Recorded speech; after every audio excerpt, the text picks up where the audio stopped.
दोस्तों आज 28 जून 2022 मंगलवार का दिन हो चुका है और बात करते हैं आज की बड़ी खबरें। आज के सभी मुख्य समाचार, ताजा खबरें, breaking news headlines today breaking news के अंतर्गत देश और दुनिया की 50 बड़ी और महत्वपूर्ण काम की खबरें निकल कर आ रही है, जहां पर सरकार के द्वारा कुछ बड़ी घोषणाएं की गई है। 300 यूनिट तक बिजली बिल जो बिल्कुल फ्री कर दिया गया है। उसी के साथ किसान परिवारों के लिए बड़ी महत्वपूर्ण घोषणा की गई है। वृद्ध लोगों के जो पेंशन है ना, उसको लेकर सरकार ने कुछ नए नियम जारी किए हैं। ट्रेन यात्रा करने वालों के लिए बड़ी खबर है। बैंक खाता धारकों के लिए भी दोस्तों बड़ा अपडेट यहाँ पर निकलकर सामने आ रहा है। कार बाइक चलाने वालों के लिए सरकार ने कुछ नए नियम जारी किए हैं। मौसम समाचारों को लेकर बड़ा अपडेट है। कई राज्यों में खतरनाक चेतावनी जारी की गई है, तो वहीं कोरोना वायरस को लेकर भी बड़ा अपडेट सामने आ रहा है। तो एक एक करते हुए शुरुआत करते हैं आज की पहली खबर से। तो बड़ी खबर आ रही है कि अब टिकट कैंसिल करवाने का झंझट हुआ खत्म। मात्र 20 रुपए में बदल सकते हैं यात्रा की तारीख। आपको बता दें दोस्तों कि अगर आप अपना टिकट बुक करवाते हैं और किसी कारणवश आपको उस ट्रेन की यात्रा को रद्द करना पड़ता है, तब आपके पास एक ही ऑप्शन होता है कि पहले से ही रिजर्वेशन किया गया टिकट जो कैंसिल करवाना होगा। लेकिन अब सरकार ने नियमों में कुछ बदलाव किया है और अब आपको टिकट को कैंसिल नहीं करना पड़ेगा और मात्र 20 रुपए देकर ट्रेन और यात्रा का समय भी बदल सकते हैं। और इसके लिए भारतीय रेलवे की नई योजना के बारे में आपको बता दें कि इस योजना को रेलवे की भाषा में रेल टिकट मॉडिफिकेशन कहा जाता है। यानी कि दोस्तों आप टिकट की तारीख बदल सकते हैं, समय बदल सकते हैं, ठीक है ना। और इसी के साथ अगली खबर है कि बिना टोल प्लाजा के हाईवे पर दौड़ा सकेंगे गाड़ी।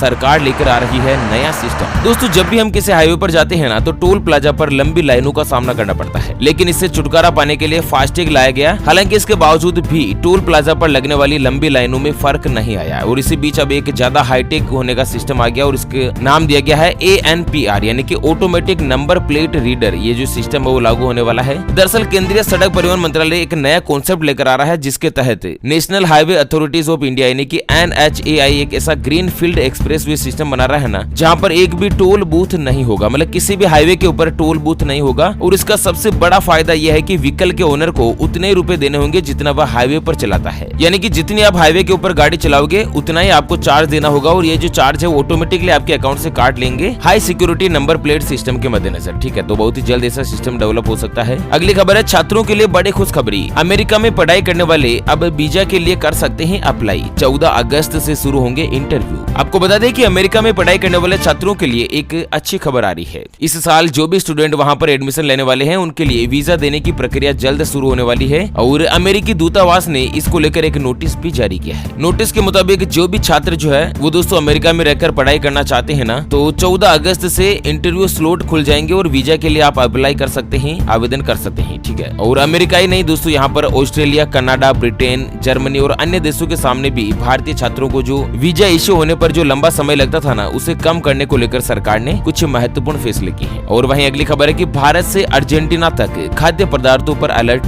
निर्यात पर लगा दी रोक, क्या और भी बढ़ सकती है महंगाई। तो दोस्तों prime minister of India Narendra Modi ji की अगुवाई वाली सरकार को पिछले महीने दुनिया का पेट भरने की अपनी योजना को ठंडे बस्ते में डालना सिर्फ 24 घंटे का वक्त लगा था। और अभी हाल ही में सरकार ने एक नियम लागू किया है कि जो खाद्य पदार्थ है, खाने पीने की जो चीजें हैं, उसका एक्सपोर्ट नहीं किया जा सकता है। इसके ऊपर सरकार ने रोक लगाई थी। तो इसके मद्देनजर भी दोस्तों कयास लगाए जा रहे हैं कि देश में महंगाई का जो स्तर है वो और भी ज्यादा बढ़ सकता है। चलिए अगली खबर है। 2 साल बाद श्रावणी मेला के लिए देवघर तैयार। 50 लाख कांवरिया 112 किलोमीटर पैदल चलकर पहुंचेंगे बाबा धाम। जी हाँ, दरअसल 2 साल बाद बाबा देव नगरी देवघर सावन में एक बार फिर से गुलजार होने जा रहा है। कोरोना ब्रेक के बाद फिर से कांवड़ यात्रा की तैयारी शुरू हो गई है और 14 जुलाई से लेकर 12 अगस्त तक बिहार के सुल्तानगंज से गंगा जल लेकर श्रद्धालु जो देवघर तक 112 किलोमीटर की दूरी पैदल तय करके पहुंचेंगे और बोल बम का जय घोष गूंजता रहेगा। और दोस्तों भगवान भोलेनाथ के जो भक्त है ना, वो इस बार 2 साल की इंतजार के बाद कांवड़ यात्रा पर रवाना होंगे। दोस्तों अगर आप भी भगवान भोलेनाथ को सच्चे मन और पवित्र हृदय के साथ, श्रद्धा के साथ अगर मानते हैं, तो इस वीडियो को लाइक करके कमेंट बॉक्स में ओम नमः शिवाय अवश्य लिखेगा, ताकि भगवान भोलेनाथ जो आपकी समस्त मनोकामना पूर्ण कर सके। चलिए अगली बड़ी खबर है कि लड़की से सिर्फ दोस्ती को लड़के के लिए शारीरिक संबंध की सहमति मानना होगा गलत। मुंबई हाईकोर्ट ने दिया बड़ा फैसला। तो यहाँ पर हाल ही में दोस्तों मुंबई हाईकोर्ट ने एक महत्वपूर्ण फैसला जारी करते हुए बताया कि एक लड़की के साथ सिर्फ दोस्ताना संबंध होना किसी लड़के को उसे हल्के में लेने और शारीरिक संबंध स्थापित करने के लिए उसकी सहमति के रूप में मानने की परमिशन नहीं देता। मतलब कि दोस्तों अगर लड़का और लड़की अच्छे फ्रेंड है, जिसका मतलब ये नहीं है कि लड़का जो लड़की के साथ शारीरिक संबंध बनाए, केवल दोस्ती होना ही शारीरिक संबंध बनाने की अनुमति नहीं मानी जा सकती। और इसको लेकर मुंबई हाईकोर्ट ने एक महत्वपूर्ण फैसला लिया है। और इसी के साथ अगली खबर है कि फेसबुक की यह सर्विस हुई बंद। एप्पल यूजर्स नहीं देख पाएंगे फेसबुक वीडियो और टीवी शोज। जी हाँ, दरअसल क्या है ना कि फेसबुक ओन्ड मेटा जो है वो कंपनी ने अपनी फेसबुक वॉच सर्विस को बंद कर दिया है। इससे क्या है ना कि जो भी एप्पल यूजर्स है उनको जोरदार झटका लगेगा। यहाँ पर फेसबुक का स्मार्ट टीवी के लिए ऐप सपोर्ट दिया जाता था, जिसे अब फेसबुक कंपनी ने बंद कर दिया है। यहाँ पर iOS टीवी के लिए फेसबुक को सपोर्ट नहीं मिलेगा, ठीक है ना। अब आप एप्पल के मोबाइल में फेसबुक के जो वीडियोस वगैरह है वो कुछ नहीं देख पाएंगे। और साथ अगली खबर है दोस्तों, जानते हैं कोरोना वायरस से जुड़े कुछ बड़े अपडेट। तो भारत में पिछले 24 घंटों में आए 17,073 नए कोरोना के मरीज। लगातार बढ़ रहे हैं एक्टिव मामले। देश में फिर से हो सकता है भयानक संकट। तो आपको बता दें, भारत देश में पिछले 24 घंटों में कोरोना वायरस के 17,000 नए मरीज दर्ज हुए हैं। और इसी के साथ कोरोना वायरस के एक्टिव मामलों की संख्या 94,420 पहुंच गई है। मतलब अभी भी 94,000 ऐसे व्यक्ति हैं जो कोरोना वायरस पॉजिटिव है, जिनका या तो घर पर या हॉस्पिटल में इलाज चल रहा है। तो देश में कोरोना वायरस के मामले रफ्तार पकड़ रहे हैं। ऐसे में दोस्तों स्पेशल रूप से सावधानी बनाए रखिएगा, क्योंकि सावधानी हटी और खतरा बढ़ा, दुर्घटना घटी, ठीक है ना। और इसी के साथ मौसम समाचारों को लेकर बड़ी खबर अपडेट है कि अगले 5 दिन भारी बारिश का अनुमान। कई जगह भारी से भी लेकर अति भारी बारिश की संभावना। आपको बता दें दोस्तों की भीषण गर्मी की मार झेल रही भारत देश के लोगों के लिए बड़ी राहत भरी खबर है कि अगले 5 दिनों के अंदर कई राज्यों में भारी बारिश तो कई राज्यों में मध्यम बारिश हो सकती है। यहाँ पर मौसम विभाग के ताजा अपडेट बुलेटिन के मुताबिक दोस्तों अगले 2 से लेकर 3 दिनों के मद्देनजर बिहार, उत्तर प्रदेश, गुजरात, राजस्थान, मध्य प्रदेश, उत्तराखंड, उप हिमालय, पश्चिम बंगाल, सिक्किम, असम, मेघालय, अरुणाचल प्रदेश, कोंकण, गोवा, कर्नाटक, महाराष्ट्र, मध्य प्रदेश, तेलंगाना, छत्तीसगढ़, उड़ीसा, अंडमान निकोबार द्वीप समूह, शेष पूर्वोत्तर भारत जैसे कि बिहार के कुछ हिस्से, उड़ीसा, पश्चिमी मध्य प्रदेश, पूर्वी राजस्थान के कुछ हिस्से, सौराष्ट्र और कच्छ, तेलंगाना, तटीय आंध्र प्रदेश, केरल और लक्षद्वीप के साथ ही तमिलनाडु, झारखंड, गंगे, पश्चिम बंगाल, हिमाचल प्रदेश और उत्तर प्रदेश में कई राज्यों में अगले 2 से लेकर 3 दिनों के मद्देनजर लगातार भारी बारिश हो सकती है। और साथ ही असम से खबर है कि दोस्तों अब तक बाढ़ के मद्देनजर 126 लोगों की मौत हो गई है, 22 लाख प्रभावित है। तो साल 2022 के मानसून की शुरुआत के साथ ही दोस्तों असम में जोरदार बाढ़ का सामना करना पड़ा है। यहाँ पर कल के दिन 5 लोगों की मौत हुई है। और इसी के साथ इस साल 2022 में मरने वालों की कुल संख्या बाढ़ के मद्देनजर 126 के पार हो गई है, जबकि 22 लाख से ज्यादा ऐसे व्यक्ति हैं जो कि बाढ़ के मद्देनजर प्रभावित है। राजस्थान से बड़ी खबर है कि 17 जिलों में तेज बारिश का अलर्ट। डूंगरपुर बांसवाड़ा की सीमा पर पहुंचा मानसून। 3 दिन तक 10 जिले होंगे तरबतर। तो राजस्थान के 17 जिले ऐसे हैं जहां पर अगले 3 दिन तक दोस्तों लगातार भारी बारिश का अनुमान जो बना हुआ है। जानते हैं दोस्तों अगली बड़ी खबर, लेकिन उससे पहले हमेशा की तरह एक नजर डाल लेते हैं आज के माइंड क्विज यानी कि कीवे वाले सवाल की तरफ। तो दोस्तों आज का माइंड क्विज वाला सवाल आप स्क्रीन पर देख पा रहे हैं। भारतीय मुद्रा के नोट पर किसके द्वारा साइन किए जाते हैं? जी हाँ दोस्तों, दोबारा सुन लीजिएगा।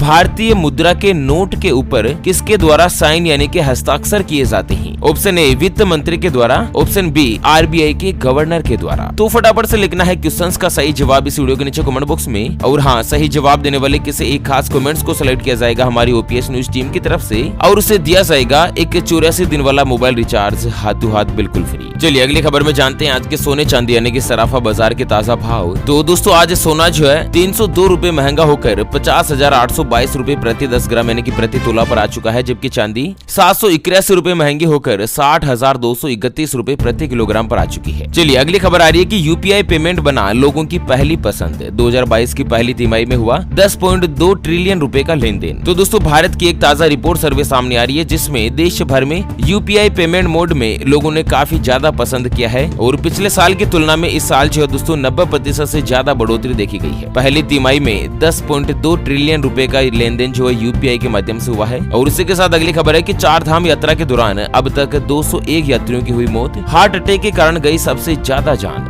तो 4 धाम यात्रा के मद्देनजर श्रद्धालुओं की मौत का सिलसिला रुकने का नाम नहीं ले रहा है। सरकारी आंकड़ों के अनुसार यात्रा शुरू होने से लेकर अब तक इस साल 201 यात्रियों की मौत हो गई है। और मौत के जो सबसे ज्यादा कारण है वो दोस्तों हार्ट अटैक और कार्डियक अरेस्ट माना जा रहा है। मुख्य रूप से कहना है कि हृदय संबंधी बीमारियों के मद्देनजर लोगों की ज्यादा जाने गई है। और वहीं बड़ी खबर है कि हीरो इलेक्ट्रो की ई साइकिल के दाम 15,000 रुपए तक घटेंगे। जाएंगी। तो एक ताजा सर्वे में ये सामने आया है कि हीरो साइकिल लिमिटेड की जो इलेक्ट्रिक साइकिल है ना, हीरो इलेक्ट्रो, उसकी कीमत जो 15,000 रुपए के आसपास कम होने जा रही है। इसकी जो कीमत है वो घट जाएगी, ठीक है। और वहीं बड़ी खबर आ रही है कि महिंद्रा स्कॉर्पियो एन हुई पेश। इस एसयूवी में पहली बार सनरूफ मिलेगा। हुंडई क्रेटा जैसी एसयूवी से मिलेगी टक्कर। जी हाँ, बुकिंग करवा सकते हैं 30 जुलाई से। तो दोस्तों, महिंद्रा कंपनी ने अपनी न्यू स्कॉर्पियो पेश कर दी है। नई स्कॉर्पियो के डिजाइन, फीचर और इंजन में कुछ खास बदलाव किए हैं और इसी के साथ नई स्कॉर्पियो को पहली बार सनरूफ के साथ पेश किया गया है। और अगर टेस्ट ड्राइव की बात करें तो नई स्कॉर्पियो की जो टेस्ट ड्राइव है वो 5 जुलाई से शुरू हो जाएगी। हालांकि कंपनी ने 2022 महिंद्रा स्कॉर्पियो एन की कीमत का जो फिलहाल पर्दा है वो नहीं उठाया है, लेकिन बहुत ही जल्द माना जा रहा है कि इसकी जो कीमत है वो डिक्लेयर कर दी जाएगी, ठीक है। और वहीं दोस्तों, बड़ी खबर आ रही है कि G7 शिखर सम्मेलन में दूसरे दिन प्रधानमंत्री नरेंद्र मोदी ने कई मुद्दों पर डाला प्रकाश।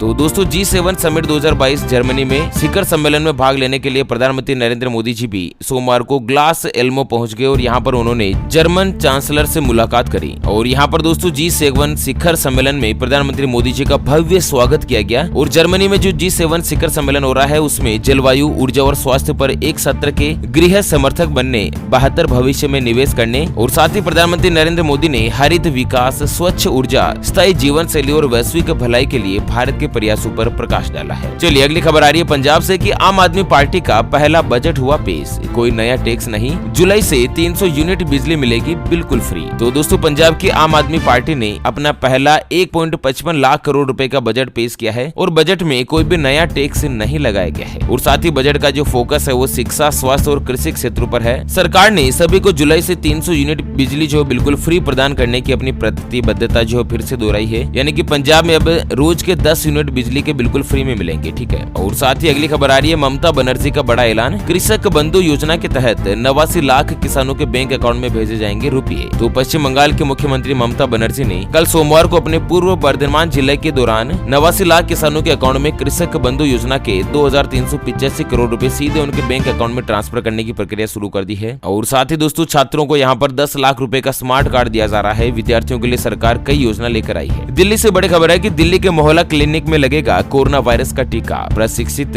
स्वास्थ्य कर्मी होंगे नियुक्त। तो दिल्ली के सभी मोहल्ला क्लिनिक में टीकाकरण के लिए प्रशिक्षित स्वास्थ्य कर्मी जो नियुक्त किए जाएंगे और इसके अलावा मोहल्ला क्लिनिक में कोरोना के टीकाकरण से संबंधित दिशा निर्देशों का पालन सुनिश्चित करने के लिए एक अन्य कर्मचारी को भी नियुक्त किया जाएगा। और साथ ही हरियाणा से बड़ी खबर है कि बिना आवेदन वृद्धावस्था पेंशन होगी शुरू। 2000 कॉलोनियां पक्की होगी। माता भीमेश्वरी के लिए बनेगा श्राइन बोर्ड। तो हरियाणा कैबिनेट की मीटिंग कल सोमवार को हुई, जिसमें मुख्यमंत्री मनोहर लाल खट्टर ने अध्यक्षता संभाली, जहां पर कई बड़े और अहम फैसले लिए गए। कैबिनेट मीटिंग में कुल 31 एजेंडे रखे गए, जिनमें से 2 दर्जन से ज्यादा पास कर दिए गए। और इनमें से सबसे बड़ा फैसला है वृद्धावस्था पेंशन को लेकर। हरियाणा में जो भी 60 साल या उससे पार उम्र के हैं, उन सभी बुजुर्गों को वृद्धावस्था पेंशन जो है वो दोस्तों बिना आवेदन के ही मिलेगी। फॉर्म भरने की जरूरत नहीं है। और वहीं बड़ी खबर आ रही है कि अब बिना इंटरनेट के भी भेज पाएंगे ईमेल। गूगल ने लॉन्च किया ऑफलाइन जीमेल सर्विस। तो यहाँ पर आपको बता दें कि गूगल के स्वामित्व वाली जीमेल कंपनी जो है ना, वो दुनिया की सबसे बड़ी लोकप्रिय ईमेल की कंपनी है। और इसमें एक नई सुविधा शुरू हुई है कि बिना इंटरनेट के भी आप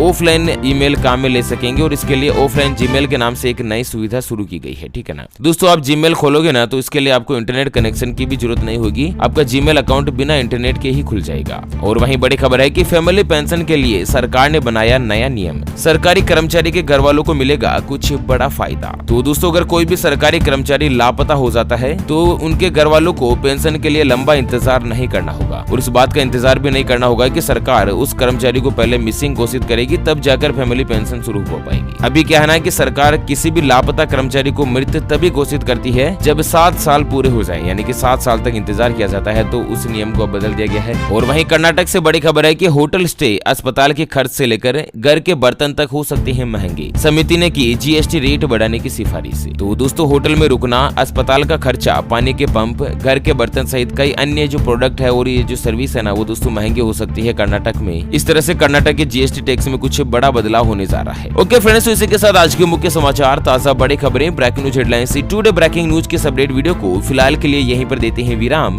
दोस्तों, वीडियो को लाइक नहीं किया है तो जल्द से जल्द कर लीजिएगा। और हाँ, अगर इस चैनल पर पहली बार वीडियो देख रहे हैं तो वीडियो के नीचे का लाल कलर का सब्सक्राइब वाला बटन जो है जरूर दबा दीजिएगा, ताकि आप लेटेस्ट खबर से हमेशा अपडेट रह पाएं। चलिए फिर से होंगे हाजिर एक और नई और ताजा तरीन ब्रेकिंग न्यूज हेडलाइंस और काम की खबर के साथ। तब तक के लिए जय हिंद, जय भारत।